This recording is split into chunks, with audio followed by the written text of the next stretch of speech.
Nag-iwalis yun sa amin doon, ano? Meron ba? Galing yata kayo ito kaibigan mo. Oo, inano nila ako, sinundo nila ako kagabi.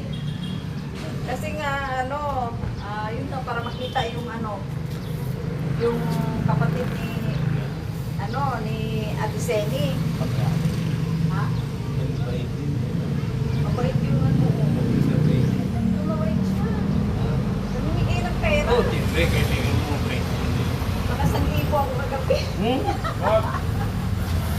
Hindi ba kami kamag-anak, pero kumila kami. Siyempre. Kasi may bigayan ng chocolate at saka pera. Ay, siyempre pera yun eh, pila ka. Kailan? Bino, dapat nakatulad ka. Oo nga eh, sabi ko, ay gusto na pumunta eh. Pinatawag ako ni Goro. Kasi nung pagpunta na sila, hindi kami nagkasya sa sasakyan. Kasi doon, puno na kasi yung kotse yung ginamit.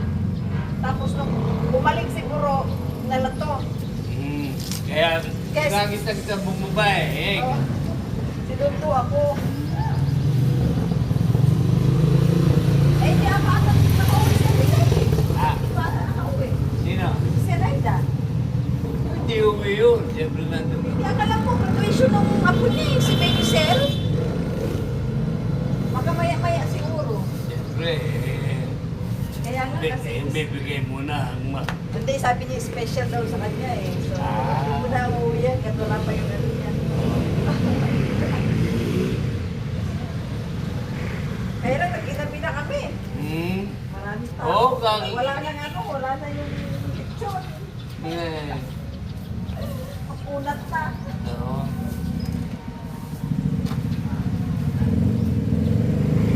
Okay, wala ako.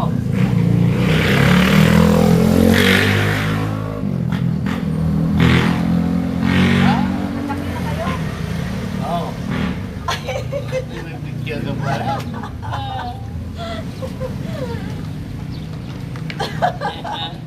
Sige po. Oo, ito kay Chen ito.